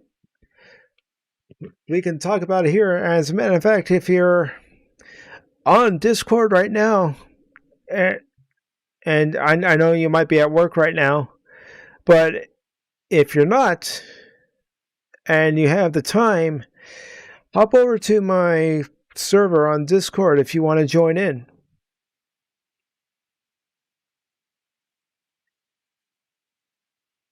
But what I'm going to show here in just a second is because, everybody's going on and on. Oh, that'd be great, brother. That'd be great. I'd love to have you on.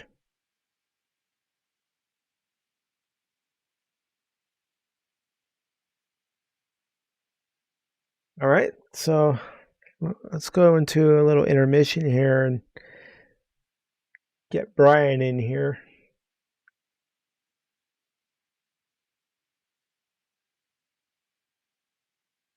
If you hop into my gaming lobby for my voice channels, that's where I'm at right now. You can hop in and join. I'd really love to have you on.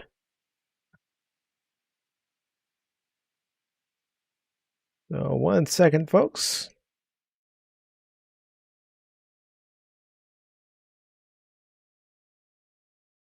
All right.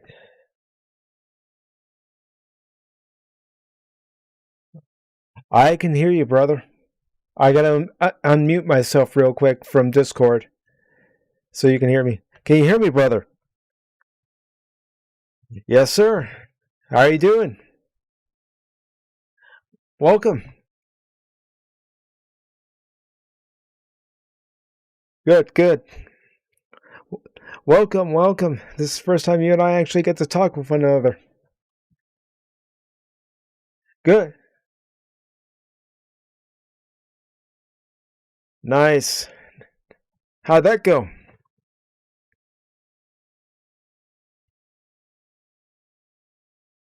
It might be something on my end. All right. Yeah.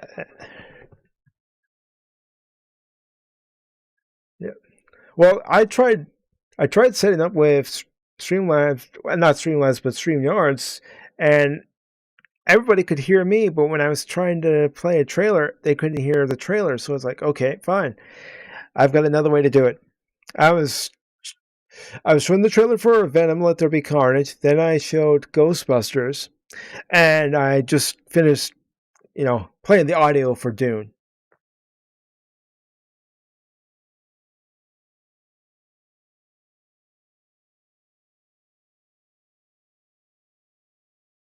Mm-hmm.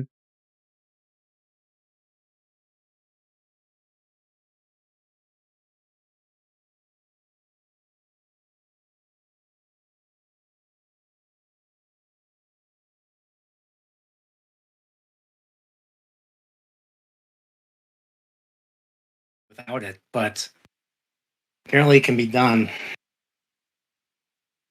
But yeah, that's my biggest thing I'm thinking about right now, because of the Ghostbusters thing. I want to rewatch and revisit Ghostbusters. Yeah, and I noticed when I was looking around the other day, but I wouldn't have to use that as a source to watch it. But Netflix actually had it back on there. But since I have the DVDs and the Blu-rays, I could just pop it in sometime, sit back, relax, and enjoy a real good movie that, it doesn't matter how many times I've watched it, I never get tired of it. Oh yeah, same here. I mean, I haven't seen it as many times. Like growing up, I saw the second movie more because we actually owned it on tape. We didn't own the first one for some reason. So I've seen the second one a lot more. So that one is more I got more nostalgia for the second one than the first one. I know it's like blasphemy because everyone loves the first one. I love the first one too. It's just the second one was the one that I've seen more. Well, that's perfectly fine. It doesn't matter when you get into the property because we all have a movie that we like that gets us into it. It was like I was even saying to a few people when it came to Raiders of the Lost Ark.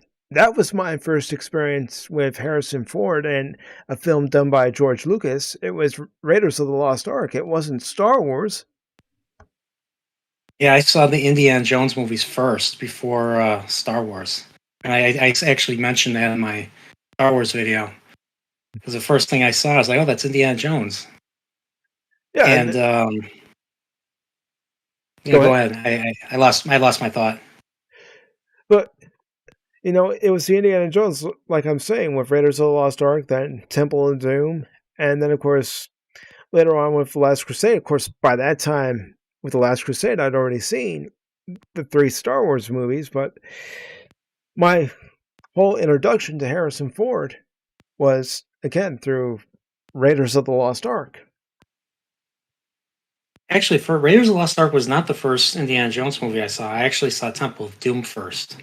My parents recorded it on HBO when it was on TV.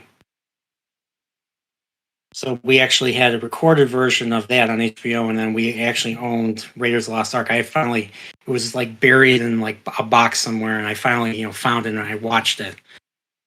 And of course, I loved every minute of it. Every minute of it.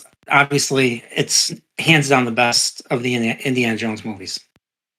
That, and then number 2, you could say, would be The Last Crusade, because that closed the book on the chapter of Indiana Jones perfectly, riding into the sunset. Yeah, he didn't get killed. He didn't get murdered by his son. I went like in another movie. I went and saw Kingdom of the Crystal Skull, thinking, all right, a new Indiana Jones movie, it's going to be a good movie. I left the theater after seeing it going, what in the world was that? I didn't hate that. I didn't hate that one. I wasn't really keen on the alien aspect of it. Mm-hmm. And of course I wasn't. I mean, it was definitely. I didn't think it was. I definitely didn't think it was the best. It was definitely not the original 3 for sure. With the CGI, with all that CGI, especially Mm-hmm. with Shia LaBeouf, just like swinging like Donkey Kong on the vines, with all the chimps. That looked very bad. And of course, like they had the fiery red ants or something that was like the evil, or not the evil, but the animal. I don't know how would you describe, like every Indiana Jones movie had like an untouchable, or like an animal or an insect that was gross and stuff. And in this case, it was red ants and stuff, whereas it was bugs in Temple of Doom, rats in Last Crusade, and of course, obviously, the most iconic, the snakes in Raiders of the Lost Ark. Yeah, and that looked bad too. It always exploited a character's main fear, like you're saying, with Indy's fear of snakes, with his... Yeah, that's what it was. With Indy Sr.'s, Henry Jones Sr.'s fear of rats. But I loved how the movie ended, and ended with you see Shia LaBeouf, he's going to take the hat, they get married, he's about to take the hand, India takes it right out of his hand. The whole theater was laughing really hard when that popped up. Everybody in my auditorium, I don't know how I remember this, but I do, but everybody in my auditorium when that happened just started standing up with a round of applause. Like, yeah, it's not your time, kid. Yeah, I'll be honest, I was kind of annoyed that they cast Shia LaBeouf, because at that time he was like, the star. I mean, he was in Transformers, he was in everything. So I was kind of annoyed that, Spielberg, cast him instead of like, another actor, someone more like... I have nothing against Shia LaBeouf now. I mean, he's got his issues and stuff. But back then, I was just like annoyed that we kept seeing him in everything. It was Shia So LaBeouf overload because we already, at that point seen him in the first Transformers movie, which I even mentioned when I was reading that article about Kurtzman getting that new 5-year deal, that the only reasons I went and saw that movie was to see a live-action Transformers movie and to hear Peter Cullen as Optimus yeah, Prime once again. yeah. I mean, it was the movie was entertaining, but this didn't have enough Transformers, in my opinion. No. The best Transformers movie is Transformers the movie, in my opinion. Yeah, And I'm too young to have watched that when it came out. I was born in '84, so like Transformers with the first series was kind of before my time, but I did see some reruns of it. Mhm. Beast Wars was what I really liked, when I was a kid. Well, speaking of Transformers, I don't know if you've seen it on Netflix, but the War for Cybertron trilogy, Siege, Earthrise, and the one that came out last Friday, Kingdom. What I enjoyed about that series was the fact that they said this is a separate continuity from what you've seen before, but we were going to take elements of what you've seen before in previous TV series and comics and try to implement them into the story, but also tell the story in a different way.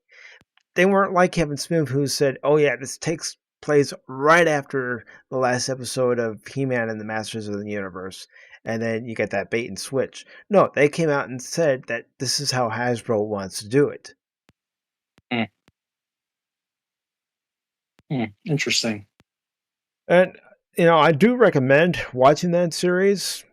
If you're a Transformers fan, I will say that my favorite parts of the trilogy were Siege and Kingdom. But that's just my opinion. I'm actually not a big Transformers fan. I mean, one of my friends is he owns the original series. The original series continues into an anime for a few seasons, I think. And of course, Beast Wars. Yeah. Yeah, it continued in Headmasters, Super God Master Force, and Victory. Okay. And then they've just made a lot more. Like, I think they just continually rebooted and rebooted and rebooted. And they had Transformers Prime, which some people on my Discord don't like it. I could see why, and even though it was executive produced by Robert Orsi and Alex Kurtzman, you can definitely tell with that They series. did that? I didn't know that. Yeah. I didn't even know they. Yeah, Okay. but you can definitely tell that they didn't have their hands into it. It was just in name only. Oh, okay. Mr. Kurtzman. Wanting to build Picard really killed my. Picard really killed her. Well, I would say it kind of broke me, and I no longer. I mean, I'm not really interested in New Trek. I haven't watched Discovery season 3 or Lower Decks or anything like that, and I'm just not interested in watching any more of it because there's no incentive. To me, there's no incentive to watch it. No, and sorry, go ahead. As someone who watched the 10 episodes of Picard, trying to give it a chance, just like I've watched all 3 seasons of Discovery, hoping to see something that would make me go, that's it. That's Star Trek right there. And not seeing it, it's like, this is an embarrassment. They don't have the writers. They don't have the original people that worked on it. And I mean, like Robert Meyer Bernard always says, they are completely disconnected from Gene Roddenberry and his vision and what he wanted for, or what his vision was for Star Trek. Every episode had to have a purpose. Hence why all these all these episodes were episodic, but they were there was a lot of meaning behind the stories. And I mean, I was on the Star Wars Guys channel. We were talking about the first 12 episodes of the original series, and just like how wonderful those episodes, just how wonderful that show is. I mean, we only covered season 1, and I mean, season 1 is season 1 of the original series is my favorite Star Trek season. I know it's a lot. Most people will say it's TNG season 3 or Deep Space Nine season 6 or something. But yeah, mine is original series is my favorite Star Trek, and season 1 is my favorite. Yeah, and I could see why you would say season 1 would be your favorite, because there are a lot of good episodes in season 1. And I even mentioned earlier in my stream that you could sit your family down in front of the television and watch the original series, Next Generation, DS9, Voyager, Enterprise, the original movies, and have fun. You can't do that with your family now with current Star Trek. No, it's supposed to be family friendly. I've gotten into debates with I've gotten into debates on Twitter and with a few friends about why like I got into Star Trek as a kid. I wasn't an adult when I got into it. I got into it as a kid. It was in the '90s. It was everywhere, especially mid '90s. I got into it for the 30th anniversary. They were showing episodes. They were showing they showed the Man Trap. They showed the Trouble with Tribbles. And I was just watching those. I just saw the films for the first time, and then I started watching these episodes, and I thought, wow. What I liked about it was just how different it looked from everything that came out in the 80s and 90s. The 60s, the sets were colored. The lighting made it the sets look very colorful. It looked it looked it obviously looked tacky and stuff, but I liked that. That cheesiness was what drew me to the show. And then, of course, the characters being altruistic and compassionate, and they were compassionate to the villains or antagonists each time, and they always tried to violence was always the last resort. And not with the new stuff.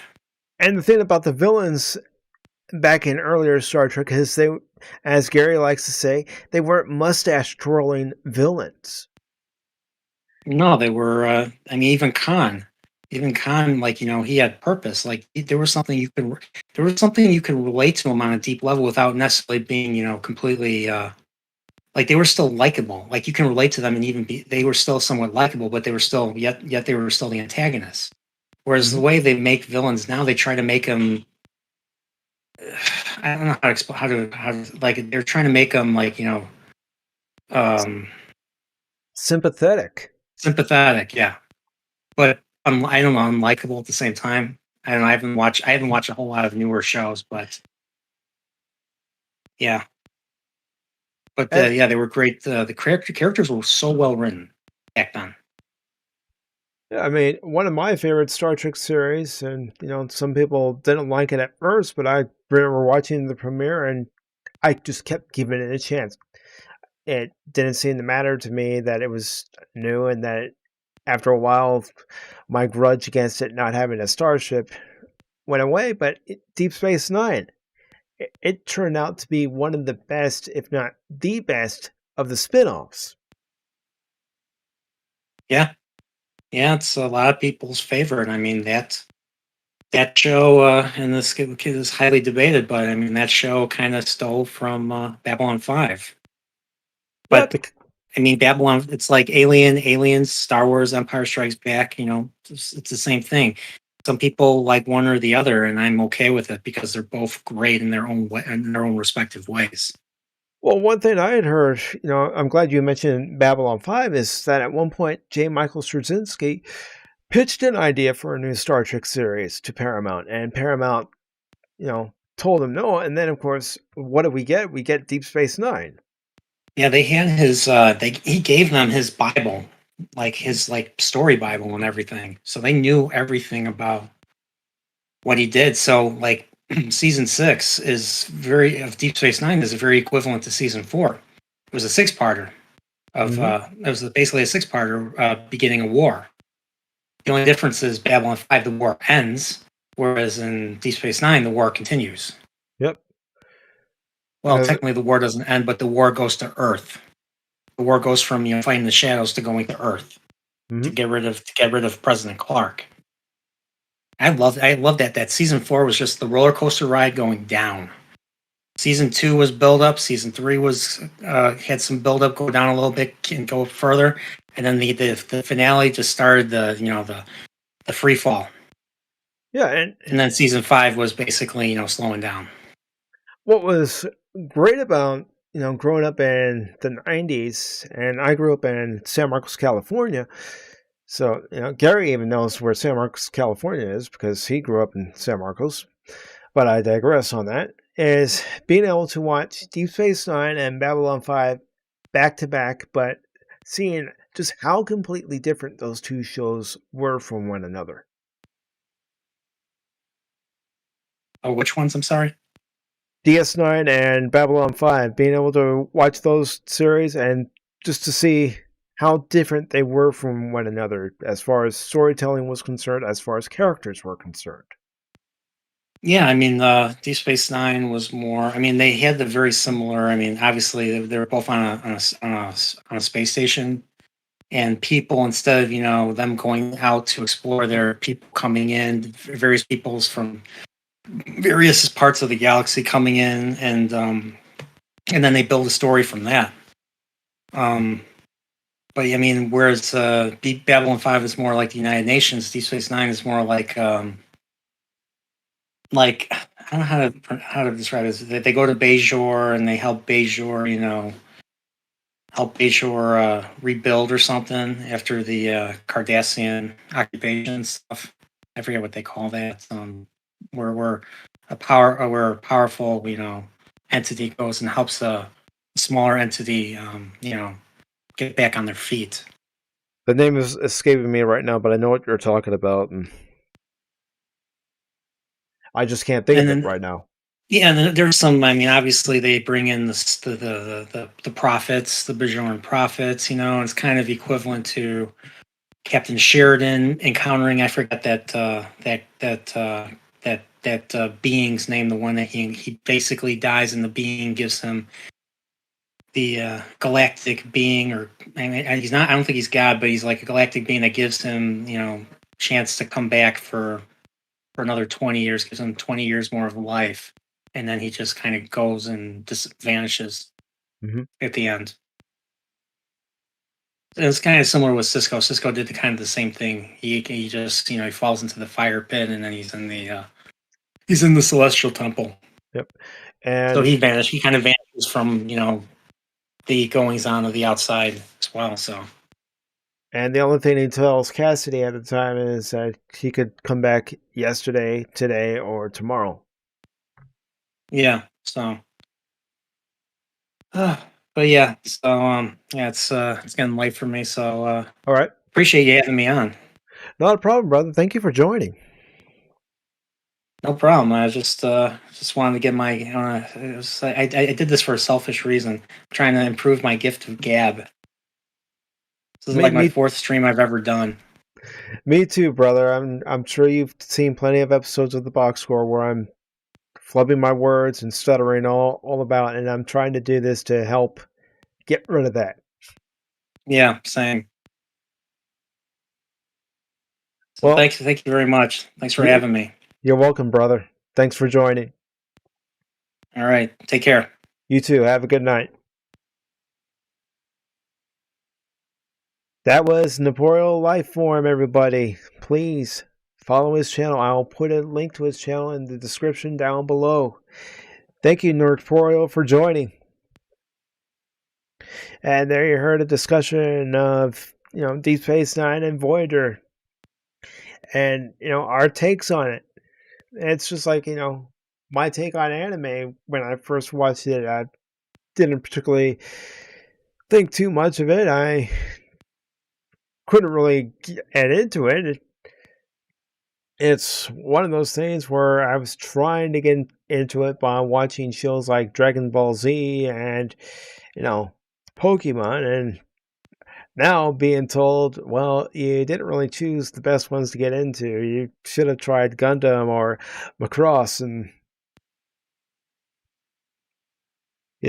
now watching shows like Gundam, which I'll start doing, I'm sure I'll get into those. And I've been told to watch Bleach and a few others. So another thing I want to watch is actually Akira.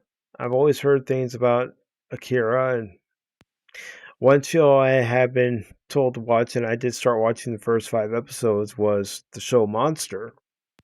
So we'll see where that goes, but I do appreciate the Nerdporeal Lifeform for coming on and just hang up for a few moments.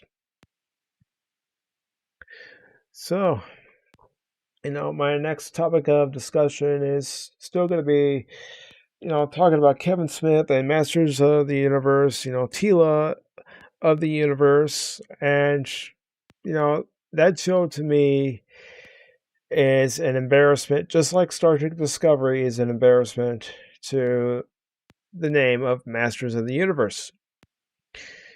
There's nothing wrong with a strong female character, because going back to Star Trek, specifically DS9, when you first meet Major Kira, an emissary, that first meeting between her and Cisco, it's giving you your foundation there for that relationship where Kira doesn't want the Federation there in any way, shape, or form. She doesn't want them there because the Bajorans just got rid of the Cardassians, and then what does the provisional government do? They call in the Federation. So they go from one force to another. Even though the Federation's there to help, she doesn't want it. And she goes from absolutely resenting Cisco being there to having his back. And that's a great story arc. And I will always recommend Deep Space Nine.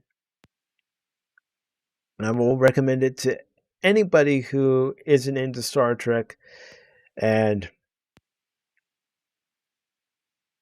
is looking for a way to get into Star Trek. So,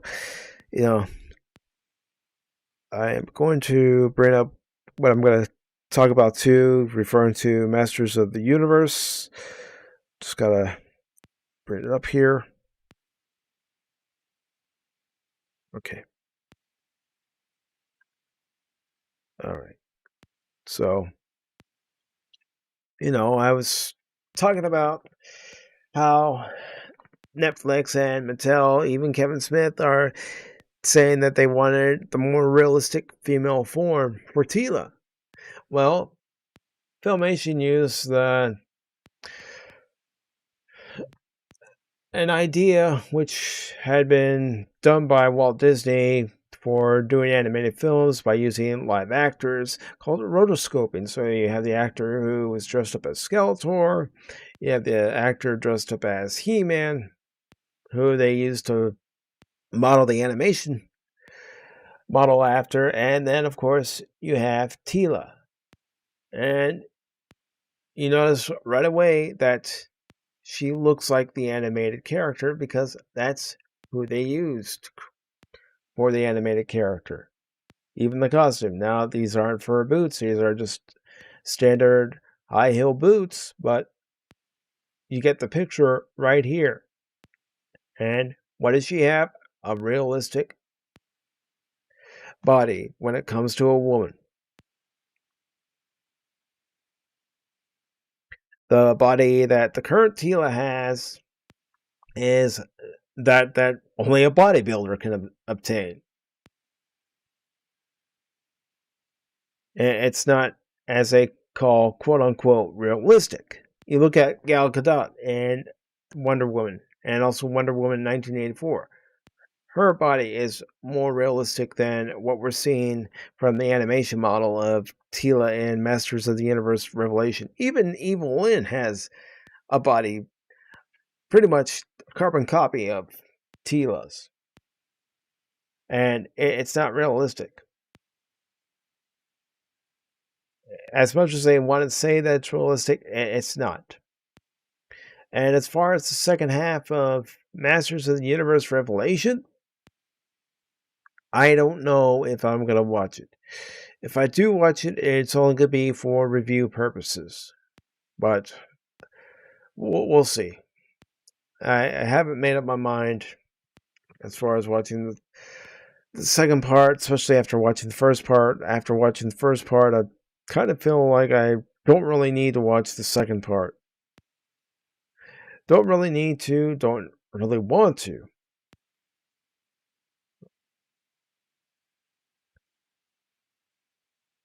So I'm not echoing. But yeah. And I do want to let you know I am still working on my next Pacific414 movie review.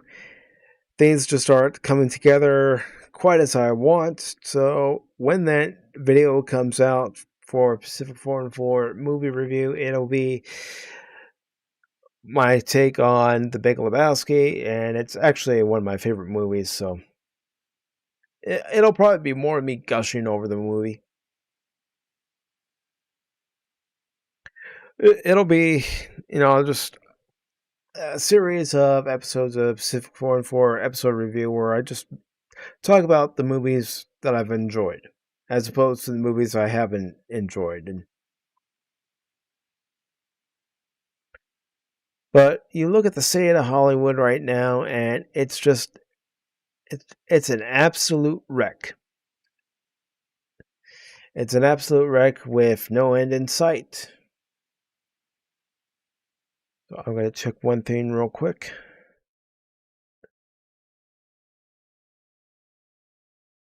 Let's see.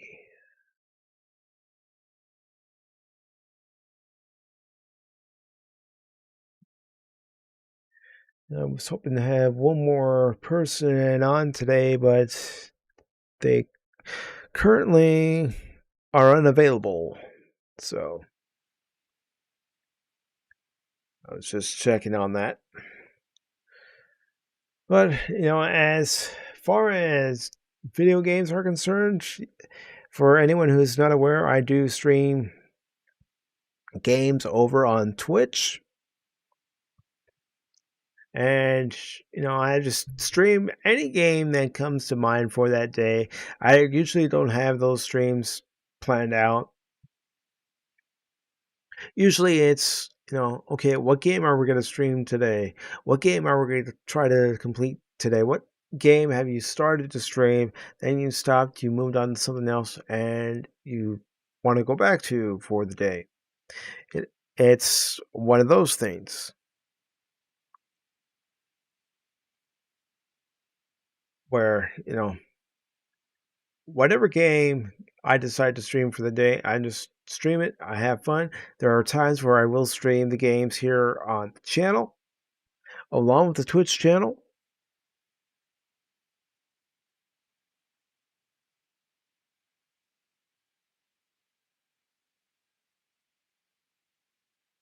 But, everything on here is just about having fun. This show is just talking about something I love,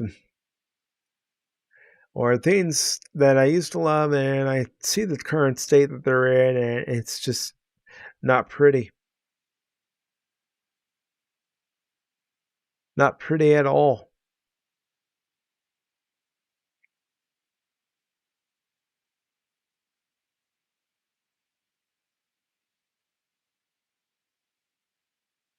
It's not a pretty sight when you look at entertainment. I know I've already repeated myself a few times already.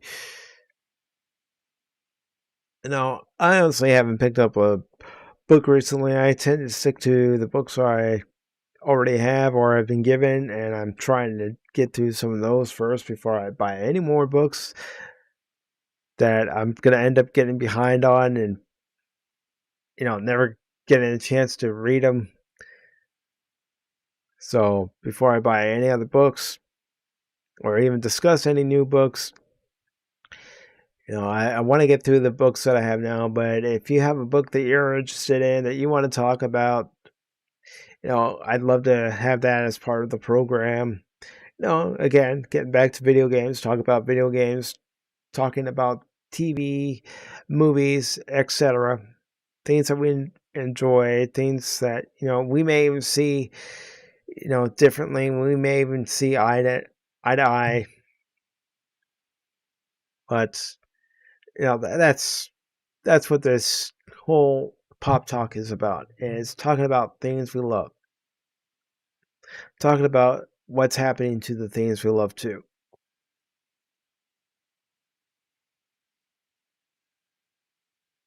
So, we've discussed anime. We've discussed the current state of Star Trek. As far as another sci-fi franchise is concerned, Doctor Who, I only watched Jodie Whittaker's premiere episode, and I haven't watched any episode since. I've only seen clips of what's been going on, and I haven't been all that impressed, even with the clips, and even with the news that Chris Chibnall and Jodie Whittaker are leaving the show. I'm cautiously optimistic about that. Cautiously optimistic about the show improving, because it all depends on who the showrunner ends up being. I know J. Michael Straczynski has thrown his hat into the ring as far as being the next showrunner. Will the BBC go along with him? I don't know. I doubt it. I seriously doubt it. For the main reason is that they probably don't want an American producer producing one of their shows, basically one of their benchmark shows, the show that anchors their network. There's no way they're going to allow it. But it'd be amazing if they did. It'd be amazing because we know what J. Michael Straczynski could bring to the table. We know that he'd be able to tell very interesting and complex stories as far as Doctor Who is concerned. They wouldn't just be a run-of-the-mill story. They would have meaning to them. They would have purpose to them, like the Nerdporeal Lifeform was saying about Star Trek in the original series. Those stories had purpose to them. That's another part of storytelling, is to make sure that if you're going to tell the story, especially in a television series, that the story has meaning, has purpose. And that story, in some cases, isn't just a one-off. So, on that note, because it is starting to get late for me here, I am going to go ahead and wrap up this first episode of Pacific414 Pop Talk. I want to thank the Nerdporeal Lifeform for joining me this evening. And as you heard us both say, we are doing this to improve our gift of the gab, of course, but also to gain new viewers and new subscribers. So I appreciate each and every person who ended up stopping by. And if you enjoyed what you saw here, please give this video a thumbs up. Share this video with your friends. Comment on the video. And, take care of yourself. Plus, I would appreciate a subscription to the Pacific414 YouTube channel. If you'd like to follow me on social media, the links are down in the description below. Thank you all so very much for joining me for this first episode. Really appreciate it. Have yourselves a good evening. And as I say, well, take care. And I will see you on Thursday for episode number 257 of the Box War. See you all later. Good night.